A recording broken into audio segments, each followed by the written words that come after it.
Hello, everyone, and welcome to the Omega Metroid podcast from OmegaMetroid.com. My name is Andy Spiteri, joined by Doominal Crossing. Doom, how are you? Doing pretty good, Andy. Surprise Doomslayer announcement in Fortnite has caused me to download the game that I swore I'd never dip my toes in, and probably going to be playing it with some friends tonight. But yeah, otherwise, it's the same old Domino Crossing lore. Yeah, fair enough. I got a kitten crawling all over me right now. Zora says hi to everybody, all of the Omega Metroid listeners. No, fair enough. I saw that Doom thing for Fortnite, and I actually was surprised because I thought that the Doom guy was already part of Fortnite. I don't know why I thought that. No, So Master Chief got in. I want to say like a year or two ago now. Yeah, I want to, yeah, 2 years ago because it was like during the Halo Infinite promo. So yeah, Master Chief got in, but they finally added a Doom guy in, and I gotta say, man, that model looks clean. look Like good. it looks ripped right out of Eternal. He also has like a really cool comic book style loading screen that looks so awesome, and yeah, I'm really excited to unlock him. By the way, I had some really good feedback about a bonus episode that you and I did. Speaking of Doom, so for anyone that doesn't know, over on Omega Metroid, we have a patron channel, which if you subscribe to, you can get a couple different bonus shows. And one of them is a monthly series called ROM Hack Reviews, where, as the name implies, we review a Metroid ROM hack. So usually I do this solo, but I played the game Doomtroid this month, and I had to get Doom on. I had a lot of good feedback for that show. Yeah, that was a fun episode to do. I didn't feel like I had much to contribute to it, but overall, like it was fun talking about it, and I was surprised how much our opinions were pretty similar on that. Hmm. So yeah, Yeah. despite despite how much more of a Doom fan I am, I thought like we shared a lot of the similar critiques on that project. Yeah. So, if you got a couple extra bucks and you want to support the website, that's the best way to do so. You can go and check out ROM Hack Reviews and the Spiteri Show and a couple other things over on Patreon. And by the way, if you want to support the site as well, if you're listening on podcast form, which I'm assuming 99% of you are, you can't see it, but I got my Omega Metroid hoodie rockin' today. So you can go and check out our merch store as well. There's only one design right now, but more are incoming. So hopefully in the new year, those will be able to get up and rocking and rolling. But yeah, we have a very special show today.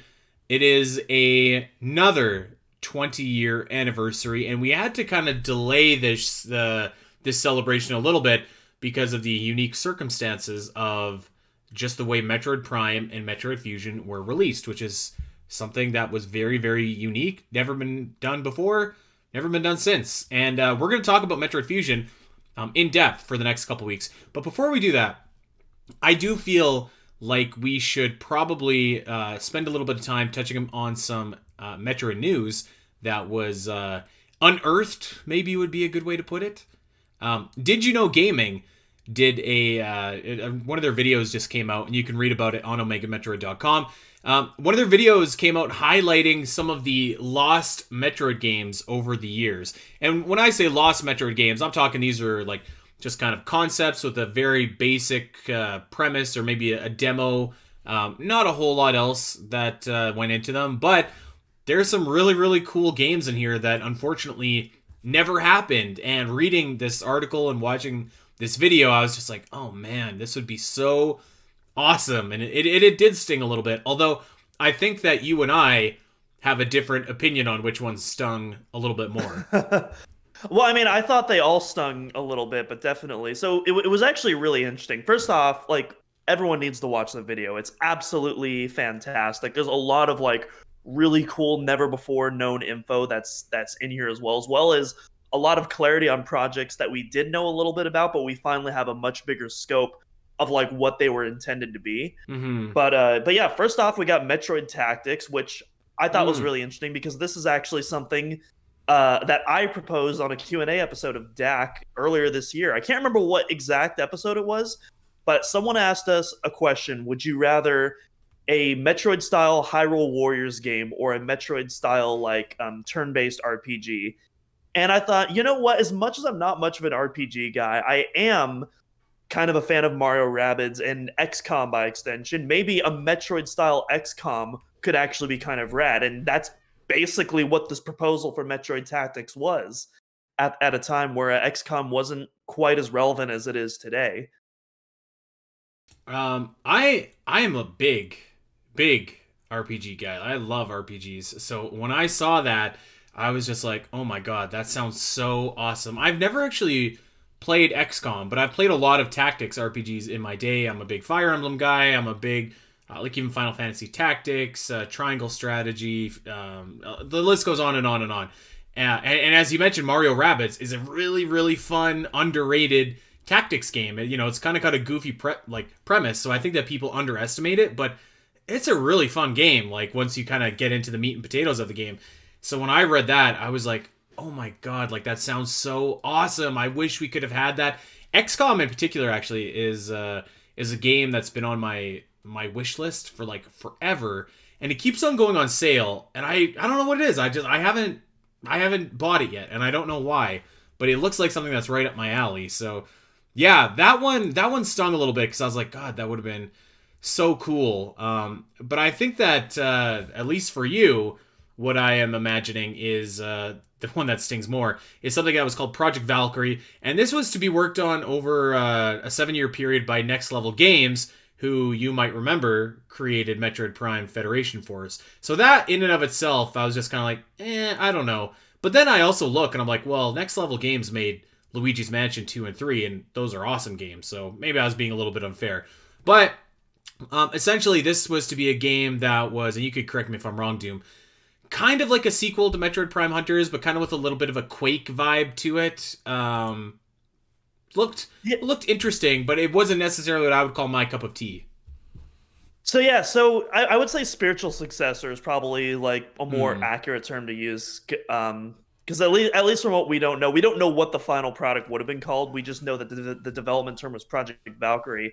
And this is really interesting because we actually somewhat knew about this before. So there's a piece of concept art of Samus that has this really unique artistic style applied to it. And one image shows like Samus in her plane form. And the other concept art shows all these glowing orange lights, and we know that it was from a canceled Metroid Next Level project, but this is the first time where we actually finally got more information on that, what all of that contributed to, including the glowing orange lights.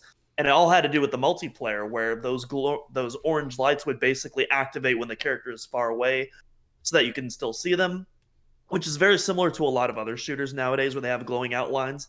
But this was interesting because it was actually a unique part of the suit, not just like like a random glow that would just be applied to the character model like for no reason. Like it was an actual in-universe thing. So that was pretty interesting. But yeah, it started off on the regular DS. And then it was quickly canceled, and Next Level was tasked to work on Dark Moon, Luigi's Mansion 2. And then right after that, they went back to work on this and basically restarted from scratch, a la Metroid Prime 4. But this time it was tasked. I don't know if they knew it was going to be on the Wii U, but they were building the assets as if they were going to be on an HD console at that time. And they specifically describe it as having, quote, PlayStation 3 level graphics. And this iteration is basically described as a Quake style arena multiplayer Metroid shooter. And to me, that sounds like a spiritual successor to Metroid Prime Hunters. And, as a fan of Hunters, one of my biggest things is, I love Hunters, but it's a game ahead of its time. The DS just is not powerful enough to realize all those concepts. Even the concepts that aren't cut, the ones that are implemented, they're not quite fully realized. And I've always wanted to see that vision fully realized. And this sounds like a game that, obviously it's not the same team that was doing it, so it wouldn't be that exact same vision, but it would have been something in that similar style. And to think that all of that, like literally all of that was canceled so that we could get Federation Force, that just absolutely guts me. Like, yeah, I mean, the description of Project Valkyrie, like I was much more interested in the Metroid Tactics game. I could have probably taken or left Project Valkyrie because like I just don't. Arena shooters don't scream Metroid to me. But I guess to be fair, Tactics probably doesn't scream Metroid either. But I mean, almost anything has got to be better than the game that we ended up getting, which is unfortunate because, as we mentioned a bunch of times, it's not like Federation Force is the worst game ever. It's just like it's so mediocre in almost every category that it doesn't leave a lasting impression, which is something that you cannot say about Metroid Fusion, which celebrates its 20th anniversary about a month ago now. A little bit less than a month ago, 3 weeks. And so we spent the last couple weeks, as we should have, honoring Metroid Prime and just discussing some of the bosses and just some of our memories. Just some of the, we did a definitive ranking. So we had a really, really great time talking about Metroid Prime. But what I feel gets lost is Metroid Fusion, because that also came out at the exact same time, the exact same day. And I have some thoughts about that, because I actually, in hindsight, think that wasn't very beneficial for Metroid Fusion. But I just want to talk about my initial memories. I was so excited for Metroid Prime and Metroid Fusion. I had become a recent Metroid fan, probably like 3 years earlier, when Super Smash Bros. Came out. It took me about a year after, and then I tracked down a copy of Super Metroid for the SNES, and I was hooked. I loved it. I loved Super Metroid. I went and played the original Metroid. I went and played Metroid 2. So I didn't have to go through like an agonizing long wait to get more Metroid, because by that time, Prime had been announced and Fusion had been announced, and they were only like a year away from coming out. So I was so stoked to play these games. And I got Metroid Prime right away, and I got Metroid Fusion for Christmas, when I believe I also got a Game Boy Advance at the same time. So this would have been Christmas 2002.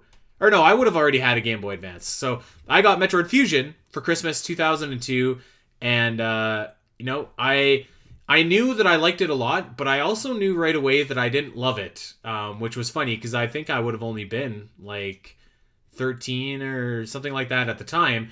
But yeah, so Metroid Fusion definitely made a lasting impression. I remember where I was when I got it. I remember opening it up, and I remember being so stoked to have the other Metroid game that came out with it. Yeah, so my journey is a little bit different. It's similar in that, I was a fairly new Metroid fan by the time those games came out. I didn't play Metroid Prime until the following year, which is what really got me into the Metroid series. But Fusion was actually, believe it or not, one of the last Metroid games that I played in like my to-do list. I think I played it in high school just before Other M came out, and the only one I had after that was the original NES Metroid. So it was literally like one of the last ones I down played. there, yeah. Yeah. I must have been like, I want to say 15 or 16 by the time I played Fusion, and it came out when I was 8, I think. So yeah, a long time, especially in kid years. Yeah. For me to finally get around to that. But yeah, when I did play it, I absolutely fell in love with it. And I feel like as time has gone on, I've simultaneously grown more critical of it, but I've also appreciated it more for some of its unique attributes that it brings to the series as well. Mm-hmm. And it certainly has those unique attributes, and I feel a special kind of kinship towards it, which we'll talk about a little bit later. But I do want to talk about the original release. What was it? November 18th, 2002? Is that correct? 17th. It was 17th. The day before Prime. Okay. So this is something that never been done before, never been done since. And in fact, I am actually struggling to think of another Nintendo franchise like ever. I'm sure it's happened, but I can't think of another one off the top of my head that had 2 major releases come out on the exact same day. And I'm not like, Pokemon doesn't count because that's the same game. Like the even Smash Wii U 3DS didn't do that. Those were at least a couple months apart. Yeah. Smash 3DS came out, I want to say, in October, and then Wii U came out in December. You're right. So it was like at least a little while in between. The closest example I can think of is Mario 3D World and Link Between Worlds released on the same day. But again, those are different franchises. Yeah, I wouldn't even count that. Like I'm talking like if Breath of the Wild and A Link Between Worlds released on the same day. Like I can't think of another major franchise that this has happened. I I get, you know what? I guess you could say maybe Fire Emblem on the 3DS released a couple years ago, and there was Fire Emblem Fates, and one of them was Conquest, and one of them was whatever the other one was called. That might be the closest thing, but even those games were like kind of, they were linked together, so like there was a reason for them to release simultaneously. Or the Zelda Oracle games, like they were linked together. There was a reason for them to be released simultaneously, where Prime and Fusion were not really connected at all. I mean, connected in the sense of they're Metroid games, but they didn't really have anything to do with each other. It felt like one of them was just releasing for the fans of 2D. One of them was releasing for the fans of, who wanted more, who wanted next. And I felt like this always did Metroid Fusion kind of dirty. Because, and I know Dak really loved that they were released on the same day together. And from a fan perspective, like, yeah, it's pretty cool. You know what I mean? It is pretty cool having two games come out. But thinking back, can you remember a single Metroid Fusion commercial? I think we all remember the awesome Metroid Prime commercial that played in the movie theaters, but like, I don't remember any for Metroid Fusion. So and granted, you were 8, but yeah, I was about to say, because I never actually saw the Metroid Prime commercial until years later on like the internet. So I never actually got to experience that in a movie theater, which is a shame. That probably would have been incredible. Yeah, I've seen three trailers for video games in my life in movie theaters, and I was like blown away every time. One was Metroid Prime, one was Final Fantasy Crystal Chronicles, and one was Gears of War, which had the awesome Mad World trailer. Oh my god, that trailer was awesome. That must have been a hell of an experience. It was so awesome. Oh yeah. Anyways. But yeah, I believe the first Metroid commercial I vividly remember seeing on TV was the Zero Mission commercial. Right. And then I don't remember, I only saw the Prime 2 commercial online. I never saw any ads for Prime 3. And then by the time Other M came out, that was when I was like, switching over from like cable TV to streaming services. So like, yeah. Well, and so my point in that is like, I feel like Metroid Prime got the lion's share of all the advertising, of all of the... Metroid Prime also had a really engaging story behind it, where it was the first 3D Metroid, and it was the first first-person shooter Metroid, and it had this outrageous development history behind it. So it was just like... Metroid Prime seemed to have all the buzz, and as it should have. Whereas Metroid Fusion, just... I don't think that it really had that. And I don't think it was a case that, like... one cannibalized the sales of the other, because I do think at that time, like, it was on a different platform and they had different audiences and stuff like that, but I do think that releasing on the same day took away from Metroid Fusion. It took away from the buzz, it just kind of made it feel lesser, but just by a direct comparison, right? At least in my view, because it's like, it's a smaller, cheaper Game Boy Advance game versus like a big 3D Metroid game for your GameCube, which is next generation, which is getting all these Game of the Year awards, and Metroid Fusion was just kind of like that solid next entry. And I don't know. I just feel like releasing on the same day just didn't do anything for Metroid Fusion, as cool as it was for Metroid fans. Yeah, I definitely think that's fair for sure. Like, I think what they were going for there was they wanted to have something for everyone on that day. Like, hey, you don't have a GameCube, but you got a Game Boy Advance. Well, hey, we have a very traditional Metroid game that's gonna be roughly the same kind of experience of what you've been adjusted to so far. But if you got our new super powerful GameCube, then you get this ambitious 3D first time console experience that's never been done before. And so yeah, like I feel, and even after the fact too, like when the year 2002 is ending and Metroid Prime is getting Game of the Year after Game of the Year after Game of the Year, it's like, again, it didn't do anything for Metroid Fusion. So like, I wonder what would have happened if they would have delayed that release by a year and had it come out in 2003 in between Metroid Prime 2 and 1. I think that could have been really, really good for Metroid Fusion. And it would have also had it so you had a Metroid game coming out every year for like the next, I don't know, like 5 or 6 years almost, which...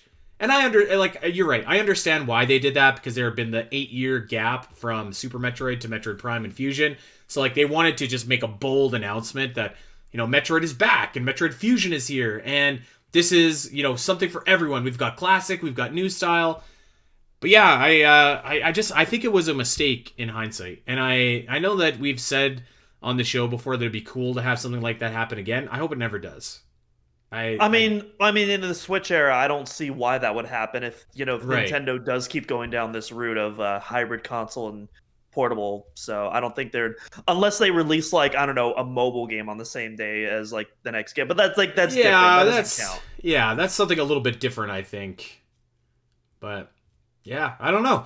I always thought, like, on one hand I thought it was cool, but on the other hand I thought it really I did think it hurt Metroid Fusion, and I wonder if that's like I don't know. I wonder if that's why subliminally I've always kind of because as soon I mentioned it earlier and I wanted to talk about it a little bit, but as soon as I was done Metroid Fusion for the first time, and I remember it, and I don't know why, but I knew that I liked it a lot. I mean, clearly it's a great Metroid game, and it's a great Game Boy Advance game. If you were to ask me, it's probably in my top five, definitely top 10 Game Boy Advance games. But I knew that I didn't love it, and that was probably because I had played it directly after playing Metroid Prime, and it was hard not to compare it to Super Metroid. And for me, the big draw of Super Metroid was like this giant world that you could explore and finding all of the different locks and keys and progressing at my own pace. And Metroid Fusion is of course a very different type of experience. So I remember just being like not overly enamored with it. I thought it was good, but I was like Metroid Prime is like definitely the better game. And actually a funny note, I remember I was like a kid. I was really young, like I said 13 or 14. But Metroid Database was still around at that time. And I don't know who wrote this, but somebody wrote a review for Metroid Prime and completely dumped all over it because it was 3D and a first person shooter. And just that was it. Because it was a first person shooter, the review was awful. And they praised Metroid Fusion because it was 2D. And they were like, oh, this feels exactly like Super Metroid. And I was like 13 and I was like, this doesn't feel anything like Super Metroid. Like, I think Metroid Prime is way more. So I always remembered that for some reason. It always kind of stuck in my craw. I wanted to be like a little 13-year-old, like firing a message at Metroid Database, just being like, take down your Metroid Prime review. It's not true.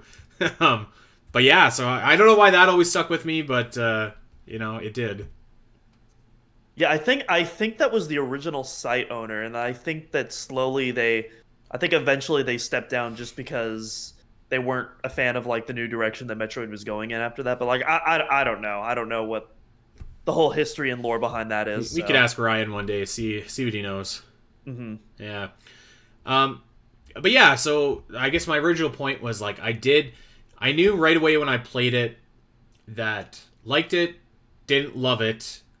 But my opinion has like shifted and changed over the years, which I want to talk about a little bit. But like, what was your like after you were done Metroid Fusion for the first time? It's a very different type of Metroid game, very different. Like, what did you think after playing it? Oh, like I said, I absolutely fell in love with it. It was definitely in my top five, but I couldn't really place like exactly where in my top five it was. But for me, like there's so much things about Metroid that just absolutely enamors me, and one of those things is the lore. But this was the first time that lore was really translated into a compelling narrative for myself, and one of the things that really stood out to me, and I think I've talked about this in the podcast before, was just how much more three-dimensional that the Galactic Federation became, and because Mm-hmm. before then it was always it was always spliced as Galactic Federation are good guys, Space Pirates are bad guys. Space Pirates are bad because the manual says so. Same thing with the Galactic Federation, and it's just Mm. it's left at that. And Yeah. I was always fine with that. But Fusion, a lot of people paints the Galactic Federation as the villains in Fusion, and I wouldn't necessarily say that they're the villains of the game, but they're for the first time their motivations don't fully align with our motivations, and our motivations are portrayed as being the correct motivations, which they are. Obviously they are. And I've made the comparisons to Wayland Yutani in the past. I think a more accurate description actually would be probably OCP from the RoboCop universe. As I've thought more about it, these are Okay. Okay. Yeah, where OCP isn't necessarily the villains of the RoboCop series, but they have motivations which lead to villainous outcomes, and they have individuals within the organization that clearly have bad intentions on Mm. what they want to do, utilizing OCP in the future.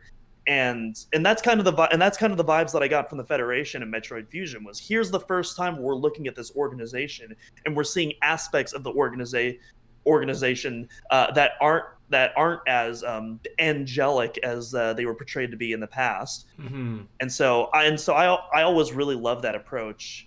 And then as I would continue to play on. I always thought Zero Mission was the better of the Game Boy Advance Metroid games. And then I downloaded Fusion again on the Wii U, and it was the first time I played it, I think, in like 3 or 4 years. And there was something about playing it on the Wii U that just elevated that experience to Mm. me. And I don't know if it was like playing it on a big screen, with a big surround sound system or whatnot, but there was something about playing it on it where all of the positives that I got out of the Game Boy Advance were there, Right. and amplified to like such a degree. And since then, Fusion has been in like my top three. Top two if we're not counting AM2R, but I usually do count it just Mm. because of the quality of that title. And yeah, and again, I'm still able to recognize some of those criticisms. I don't know if you want to get into some of that Yeah, next, I but mean, we could talk about some of the criticisms, but like, I agree with you. Like, I want to focus a little bit more on the positives, but we can talk about some of the criticisms. And I get, let's just get them out of the way now, so we can focus on those positives. I do, I've talked about it a lot on the show. I didn't. The only thing that I didn't love about, well, not the only thing, but the one thing that I didn't love about it is it's very stop, start, stop, start, stop, start. And as we were talking about a couple weeks ago when we were doing the definitive ranking of Metroid Prime, I think for me that game just like really nailed how I like story in Metroid to be told. Like where it's there if you want to go and find it, if you want to go and search for it, you can get that story. It's not hitting you over the head with it. And I would even say like I quite like the story of Super Metroid, which is very simple. It's very basic. You kind of have a start, you kind of have an end, and there's not anything in the middle can kind of be inferred just by some of the scenery and stuff like that. So I thought Metroid Prime like was really the way to go in terms of how to tell a great story in Metroid. I was more than satisfied with the way that Super Metroid told that story, but I wasn't enamored with the way that Metroid Fusion went about telling its story, even though its story is for the most part really good. Like I like the concept of the X Parasite. We'll talk about the SAX in a bit, which I don't know that you could find anybody who has a bad thing to say about that. And like you said, I like that the Federation is kind of slowly twisting and turning to be, instead of this bright white knight, well, in fact, there might be some shades of gray to this, and maybe even a dark side that we don't know about. I just, the way that the story was told, and this is, like I've said, it's a limitation of the hardware that it was on. It very was stop and start. So like I just loathe having to talk to Adam all the time, and it didn't help at the end of the game when the big twist is that the computer that you've nicknamed Adam is the real Adam. Because I remember kind of rolling my eyes at that even as a kid, and I don't love it now either. I just think it's kind of like, okay, well, I guess that's what we're doing. And it's one of those things that you just kind of have to not overthink. You just kind of have to go with. But I never really loved that. So the way that Fusion tells its story it's just a bit heavy-handed for me and causes some pacing issues. And it takes a lot of time to go through a lot of the text, which I would say like is fine the first time that you're playing it. But like for someone like me that likes to go back and like replay a lot of Metroid games, it's like even if there was like a skip option, like if you could press start and skip it, I'd be happier. So that's one of the things that I don't love about Metroid Fusion, and I think that at least when it comes to me, that's something that holds it back a little bit. But like I said, I also wonder. It's like I just think inherently in my mind sometimes it's like Metroid Fusion has a hard time getting out of the shadow of Metroid Prime and to a lesser extent Super Metroid. Yeah, for sure. And again, I agree with most of those criticisms. I just don't think they affect me to the same level. But Hmm. like, if you say that, like, hey, this is a flaw with the game, I'd be like, yeah, absolutely. Like, this is an area where the game could improve, and certainly something I think we'll be touching on next week as well. So, Yes. but uh, but yeah, when it comes to the Atom reveal, it did work for me. But again, I also agree that it feels completely contrived and just kind of but forced. Yeah, forced is I think is the correct word there, because it's just like, okay, well that's awfully coincidental, and especially like after Metroid Dread, when we hear what the Atom computer actually sounds like, it's like, okay, come on, Samus, how on earth could you possibly get human Atom vibes from this thing? Yeah. Like, oh yeah, yeah, obviously this computer totally reminds me of that. It's like, okay, sure, whatever. But but yeah, otherwise, yeah, I totally agree with the start and stop storytelling. Again, it doesn't affect me as much just because someone who doesn't really speedrun Fusion and someone who does enjoy that story, every time I do play it, Hmm. I do get invested in that. That being said, I do think there are plenty of examples, like you mentioned, such as Super Metroid and Metroid Prime, that have various simplicity levels of storytelling that just objectively do it. But Prime 2, even though I don't like how it lays out a lot of its big cards at the beginning of the game, I still think that game does a significantly better job of laying out its story long term than Fusion does. I will Hmm. say though, despite that, I think this is why it ultimately doesn't bother me. Is while I don't like the way Fusion tells its story, I like the way its story is paced and how you get its droplets of information like throughout the game. It's similar to Prime in that regard. I think Obviously I not think I as could agree with that. Yeah, because yeah, there's similar like to set pieces yeah, that happen during the course of the game that make sense. It's just so the pacing of the story is really great. I think that the overall pacing is a little bit slower for me, and again, this is a limitation of the hardware that it was on, but the areas themselves are just like bite-sized areas. Like you don't have a Meridia or you don't have a Brinstar in that game, and again, that's a fault of the system that it's on and the processing power, stuff like that. But like Sector 6 is quite small. Sector 5 is quite, you know what I mean? It's just it's a little bit yeah. smaller in scope, which just for me is one of the things that holds it back just a little bit. But I do agree. Like I think that the way that the story is paced, like there's lots of exciting things that happen during the game, like when you lose power and you have to go switch on the auxiliary power, or when the station is about to overheat, or like there's lots of cool little things that happen during the course of the game that feel like big deals and require your like immediate attention. And it feels like everything is it does feel like you're walking on a tightrope that entire game, and like anything that happens, if you don't deal with it right away, could potentially knock you off. So I do love So that's that. so that's actually one of my favorite parts of Fusion, and there's definitely some flaws in how it's handled in the way it constricts your movement. At this time, I think it's safe to argue that Fusion is the most linear Metroid title released at this time.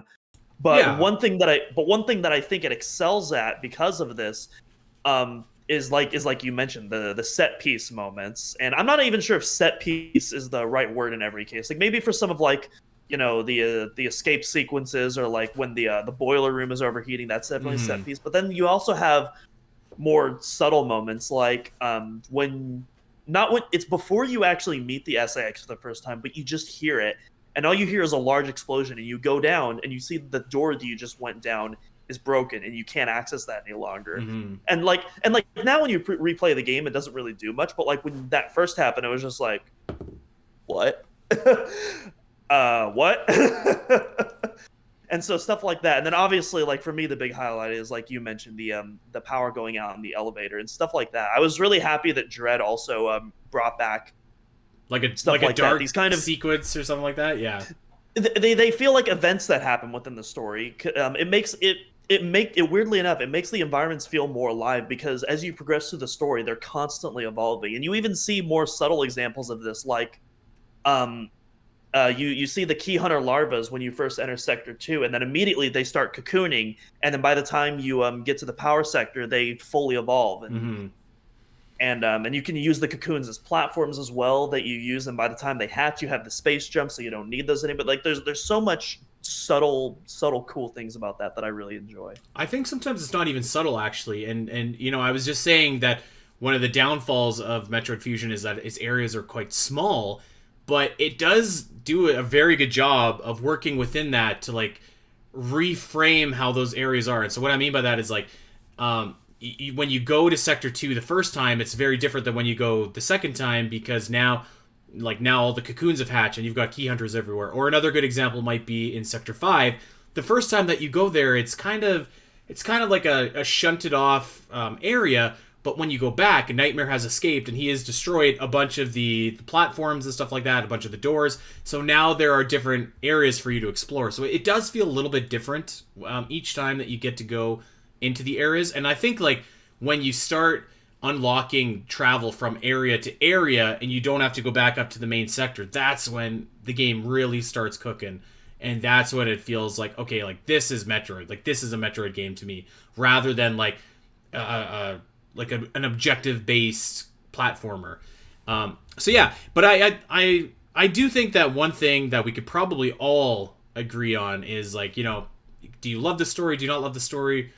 Debatable, but I've never seen anybody say that Metroid Fusion does not have one of the most intense atmospheres in the series. I think if you're gonna say, you can say whatever you want about Metroid Fusion, but you can't say that it's not tense, that it's not there's not that sense of dread, which I know is kind of like a buzzword now, but you know, it does create a fantastic atmosphere. I can't wait to talk about this when we do our Metroid Fusion remake episode, because I got a great idea for this. But I mean, just like the way that the SAX is presented, that opening cutscene, or not the opening cutscene, but the cutscene where the SAX destroys the door and then like you see the close up of his eyes, that might be the best cutscene in the Metroid series. It's simple, it's effective, it's scary, it sets the tone, it tells you so much without, and like that scene to me told me so much more than Adam literally telling me all about the SAX. You know what I mean? Like that was great. Absolutely. Metroid storytelling. Yep. I definitely wanted more of that in Fusion. For sure. I think that was the big thing that was sorely missing is, because again, it's the same way that Super Metroid is told, where despite how simple of a story Super Metroid is, the way it's told without any dialogue, and it's just able to just seamlessly infer what's happening to the player is so effective. And this is one of those rare moments that Fusion does something so similar. I would also liken that to Metroid Prime when you see Ridley flying over Phendrana. It was just like such a great reminder that like eventually I have to take this guy down, and he looks just almighty flying up in the sky, casting this large shadow. I mean, he's the reason why you initially touched down on Talon 4 in the first place. Yeah. So that was an incredible scene. The vibe of Metroid Fusion is very, because it is small and you know that you have this thing stalking you, it does feel like a little bit oppressive sometimes, and a little bit like, I don't know, just very tense is the word I keep coming back to. And, you know, again, say what you will about Metroid Fusion, but those escape sequences from the SAX2, there's 2, maybe 3 if you do the powerbomb one wrong. But those are intense. Like those are some of the most intense moments in the series. Far more intense, I would argue, than like when an Emmy catches you in Metroid Dread. I'd absolutely agree with that. Especially the powerbomb sequence, I remember playing that for the first time, and even like by the time, again, keep in mind, I'm not like a baby anymore by the time I'm playing Fusion. Like I'm in high school, like, you know, I played Gears of War at this point. I'm fairly like numb to like gore and violence and all that. Man, that powerbomb the powerbomb SAX sequence, when that first happened, that like actually like scared the hell out of me. despite playing this on, you know, a small, or no, I was playing it on my DS actually. And you know, shout outs again to Zora, making a cameo in our podcast.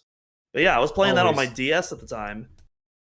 And yeah, I remember just getting to that section, just immediately, just like literally like jumping out of my seat, like actually getting goosebumps on my arms, and just like, okay, don't move. Oh wait, it's laying a powerbomb. I actually have to move. This is bad. I can't be here right now. And just like, that whole sequence is just done so well. It is a crazy intense sequence, and I don't know. I've never got caught there, but I know a bunch of people that have. So it's just like, it is a wild sequence. The SAX is a wild enemy, arguably the most fearsome enemy in the entire series. Far more scary than the Emmys, in my opinion, are. And like I said, I've got a great idea for you next. Is it next week that we're doing the Metroid Fusion show? Remake show? Yes, I Okay. believe so. Then Yes. I've got a heck of an idea for you. I was about to say Zora's messing with your autofocus there. Oh yeah, it's you know what she can do whatever she wants. She's the queen. Um, but yeah, so I would say that like Metroid Fusion, it's not my favorite Metroid game, but it certainly does have a ton of like really awesome qualities going for it. Specifically, I would say I think a big strength of Metroid Fusion is the bosses and like how incredible the bosses are in that game. And we've got a boss show coming up in the next couple weeks, so I don't want to go too into it, but I think that that's like a really big strength of that game. Oh yeah, I love Fusion's bosses so much. It also has, obviously the big boy is Nightmare. That's like the big one. I feel like that leaves the biggest impression on most people. Yeah. But again, we'll go more in depth to that. But yeah, definitely like when I think of Fusion bosses, it's a big thumbs up from me.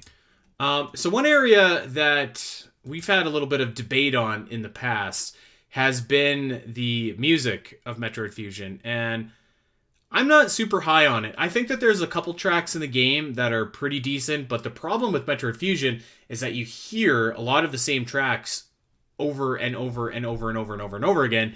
And those are, I think, some of the weaker tracks in the game, unfortunately. Whereas, like, some of the best tracks, I think, are like the main title theme that sounds like a horror movie, or like, you know, we often talk about the Samus boss battle theme as a really good one. We talk about the Nightmare theme as a really good one. But those are ones that you don't necessarily hear for a very long time, whereas you do hear like I don't know what the actual track is called, but it's like the Sector 1 theme over and over and over again. Every time you talk to Adam, that song is playing. So I do wonder, again, this is probably for our remake show, but I do wonder where you stand on Metroid Fusion and its music. I really like Fusion's soundtrack. It's definitely not my favorite. Like, there's Prime 1 and 2s are obviously my absolute favorites. Super Metroid is, in my opinion, also like an S tier soundtrack. AM2R, we both agree that's wonderful. And there's probably Prime 3, I think, is also I think just a little bit stronger as well. But yeah, I really enjoy Fusions. I think it has a very unique aesthetic to its music. It has a very espionage feel to it, which I feel is appropriate. That's a good word. Yeah. Where Samus is, in a weaker state and more on the defensive, and playing to the shadows, quite literally in the case of the SAX. And I feel like that's really portrayed in a lot of the music as well. So I really enjoy it. The Sector theme definitely oozes that, and I also it's also one of the reasons why I like the Artaria theme in Dread. It's one of the few tracks that I genuinely praise in that game. It definitely has that same kind of atmosphere building to it. But I also really love the Sector 2 theme as well. It combines, again, that kind of espionage atmosphere, Mm-hmm. along with the environmental greenery, as well as some of the more mechanical elements that are occupying the background. The Sector 4 theme, I think, is one of my favorites in the game. I think it's one of my favorite water themes in all of Metroid, like maybe aside from the Down Frigate, and maybe Super Metroid Meridia entrance, but like, man, it's up there. I love both. I should specify both of the Sector 4 themes are incredible as well. Not just the main theme, but the Sector 4 underwater theme as well. Just wow, chef's Mm-hmm. kiss. Yeah, I do have some thoughts about that and how it could be improved. But anyways, we'll save that for next week.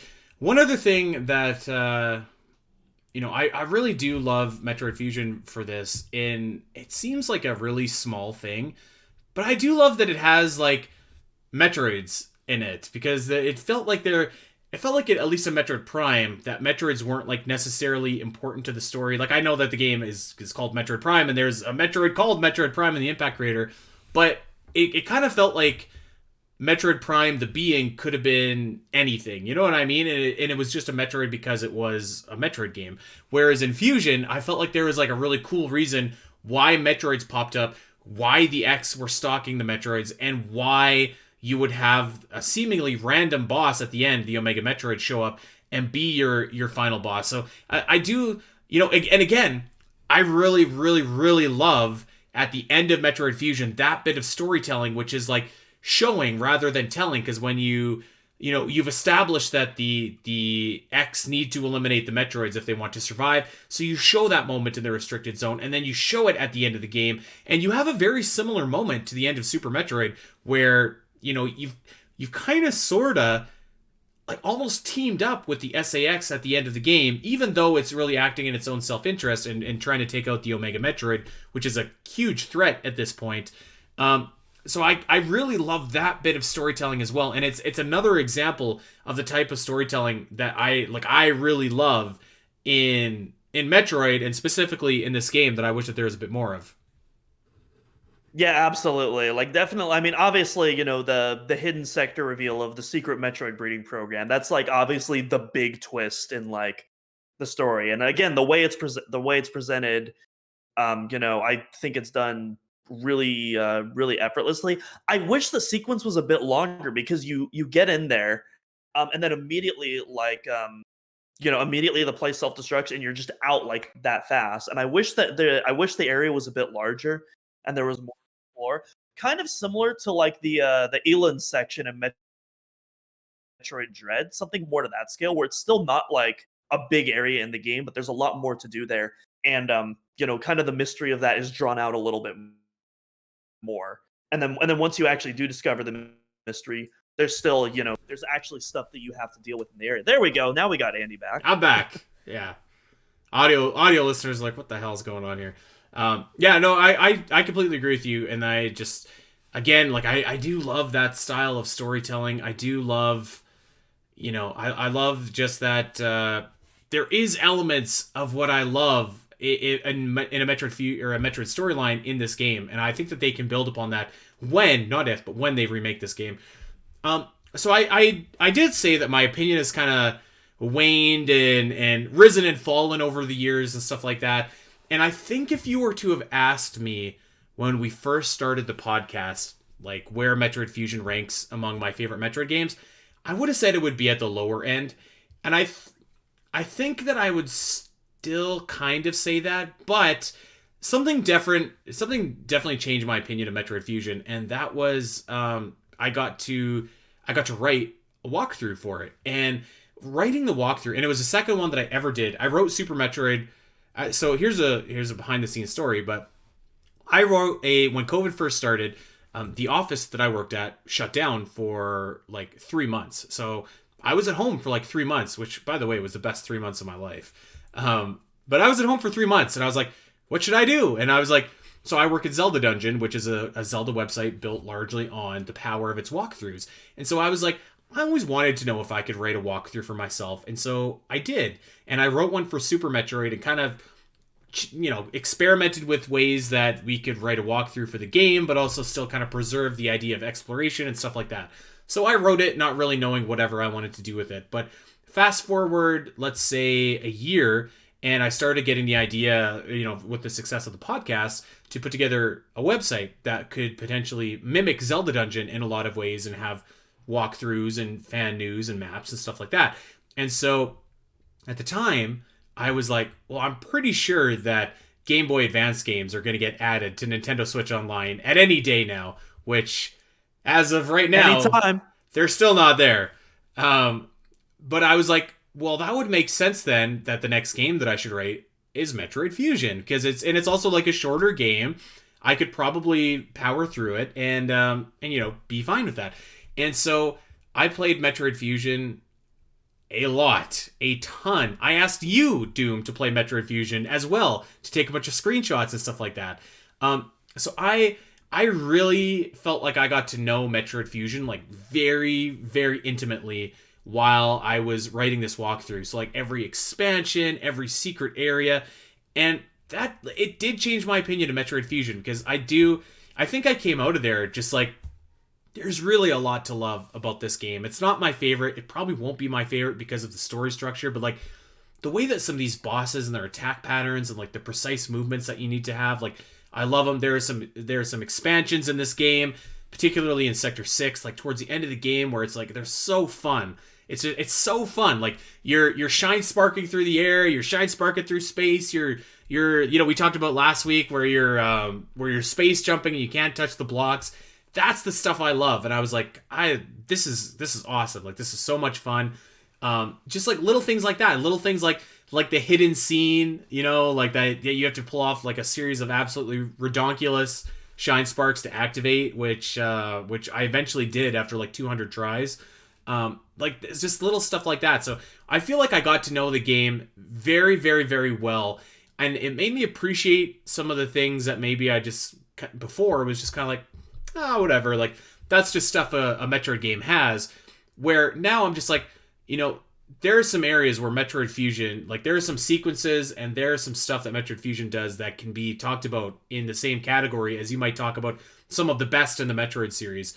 And while yes, ultimately there is still like that fatal flaw of like the story and Adam and the way that that's told, I did kind of come away with like, man, I love the ending sequence with the Omega Metroid and the SAX, and like I love that the Edakuns and Decoras are still here, that you have to go and rescue them, and like there's a lot that I got to know because I would replay these sections like over and over and over and over again as I was writing the walkthrough, as I was going back to change certain things. So yeah, I did kind of come away with it being like, on one hand, like there's a lot of stuff that I just don't like and probably will never like, but on the other hand, there is so much in this game that like really I think is just fantastic. So when I say that my I don't know, relationship with Metroid Fusion has changed over the years, that's kind of what I mean, and a lot of that is because of OmegaMetroid.com and the podcast that that we do.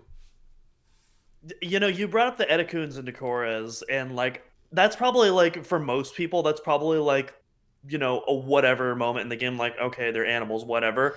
As a Metroid fan, that is one of unironically the Yeah. coolest payoffs that has happened in the story. That's like happened from one of the games. Because like it's so cool, and if you think about it, in Super Metroid you canonically save the animals, and then in Fusion they're the ones that save you back. They repay you, and it's like that. Like that's such a cool moment. I absolutely love it. Yeah. So and there's lots of like little things like that in Metroid Fusion that I really like, whether it's like a callback to how you would pick up an expansion in a previous game, or whether it's just like really small details like Arachnus showing up. Like I was like, all right, I love that Arachnus is here. Like he's kind of like the Starscream of the Metroid series at this point, because he's been in so many games. You always beat him up. Like I kind of just love that.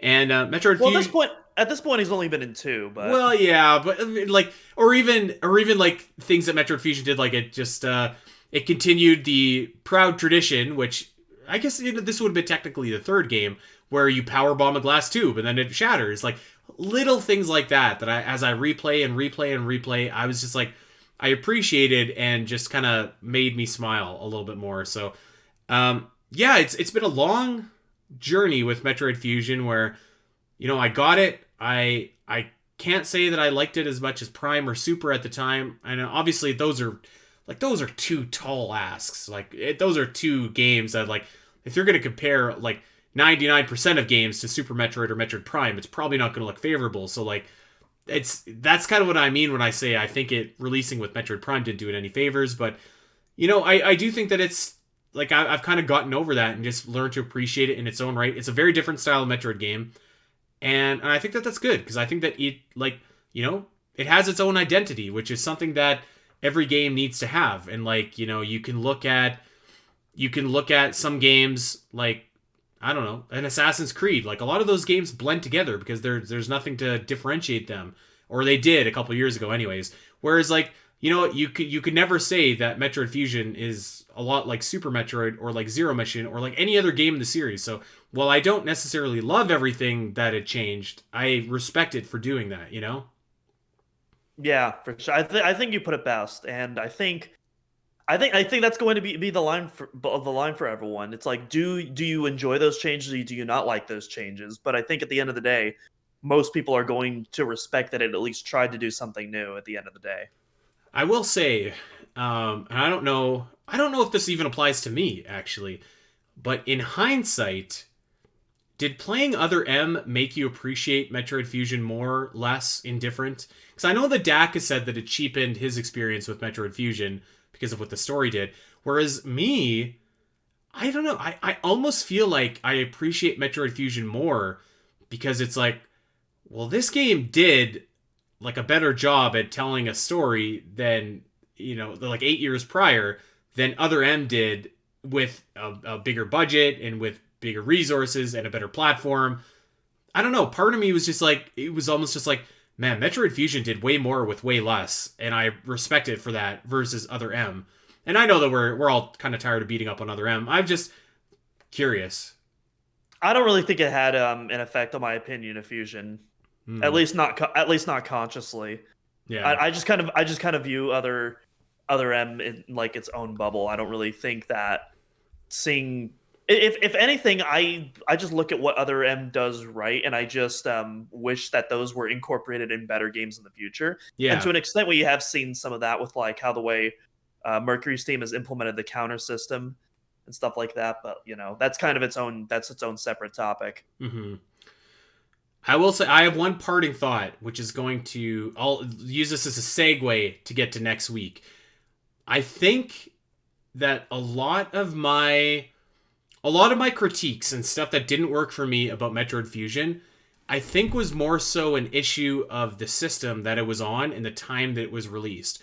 And I think that when Metroid Fusion gets remade, I think that with modern improvements and slight tweaks and stuff, which I will go into next week, I think that it could be one of the best Metroid games in the series if they wanted to go and put in some of the suggestions that I have in place. But even stuff like voice acting, better music, I'm sure that when they remake it, they're going to have bigger areas. Like, I think that the foundation is there to create one of the best games in the series. It's just, are they going to implement this? Are they going to do it or not? I have a lot of ideas for that next week. I'm stoked to talk about that next week.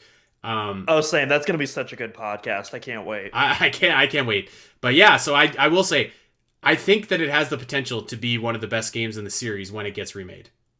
So there you go. I actually lied. Something did just occur to me about Other M that did influence how I look at Fusion, and it actually is something that makes me view Fusion in a little bit more of a negative light.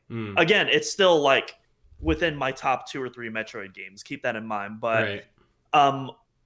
Obviously one of the most infamous aspects of Metroid Other M is the dialogue, the script writing. Listen, even I don't want to say even if you're a defender of Other M, because some people genuinely do, but I think most people can agree that the script writing in Other M is just absolutely atrocious. It's pretty weak. Awful. It's pretty weak, and that's being nice. But here's the thing. When you look at Fusion, well, obviously Fusion has a significantly better story, and I think the characterization of Samus is done a lot better. When you look at the actual raw dialogue choices, there are so many striking similarities to Other M that it gets kind of disturbing at some points. And I'm not just talking about the story similarities. Obviously, Other M is like kind of a boneless Fusion light, as we joke about. But if you look at the way that the dialogue is written and how specifically Samus talks and some of that, it definitely has a lot of those same Other M tropes. And it's definitely... I've definitely noticed that as I've replayed Fusion in the years since I've played Other M. Mm-hmm. It's funny how voice acting can like make or break something like that. Yes. Yeah, because it's not voice acted, it's significantly more bearable or even or tolerable. But yeah, if you're reading like script by script and you're just reading it, like there's a lot of similarities in how a lot of that is written. Good observation, because it's the truth. I would have loved to see that Adam reveal voice acted in the style of Other M. Oh boy. But yeah, some of our memories of Metroid Fusion, the ups, the downs, how it's changed over the years. And we're not done talking about Metroid Fusion. But really quick before we sign off, the Game Awards is on the 8th of December. Now, I have a yearly tradition, Fool's Gold I call it, where I'll watch the Game Awards. I'm usually covering it for Zelda Dungeon. This year I'm going to be covering it for both Zelda Dungeon and Omega Metroid. Typically there's never any Nintendo stuff there, which is mostly what I care about. Sometimes there's some games that I see that I'm like, okay, this is kind of cool. But most of the games that are shown are like cinematic trailers for third-person shooters set in space or something like that. So it's usually not that great of a time. I will say, if there's ever going to be a heavy Nintendo presence at the Game Awards, it's probably going to be this year with Zelda Tears of the Kingdom. Are you excited for the Game Awards at all? Do you care one bit? I do not care about the game. Here's the thing: I say I don't care about the Game Awards, and yet I watch it every year, just because I think I know. I don't know. There's here's the thing: you can't watch it alone. You got to watch it with friends. Like if you're watching it with friends, like it's a wonderful experience. You can laugh at like all of the cringe and whatnot, and like all the terrible ads and stuff like that, or all the funny moments that happen. But if you're watching it alone, you're just going to be bored out of your mind. I would not Oh. recommend doing that. Get a group of friends together, grab some beers, get some popcorn, or order a pizza, and just have a good time. So I just want to say too. I just want to say, as you've seen in this podcast, I am a cat lover. My cat has been crawling all over the screen. Okay, but they nominated the wrong indie game for Game of the Year. And I haven't played Stray. I'm sure it's a fine game. But man, I don't know how you left out Tunic. That was a sick game. One that you should check out, Doom. I'll probably check it out eventually for sure. I still got more Zelda titles that I need to check out first, though. Well, fair enough. So yeah, if there's any news at all, we'll be sure to report that next week. But yeah, next week we got. I think we confirmed our reschedule of our special guest. I think. I'm pretty sure we're Okay. like 90% there, but obviously y'all will find out next week. Yeah, that's right. So what?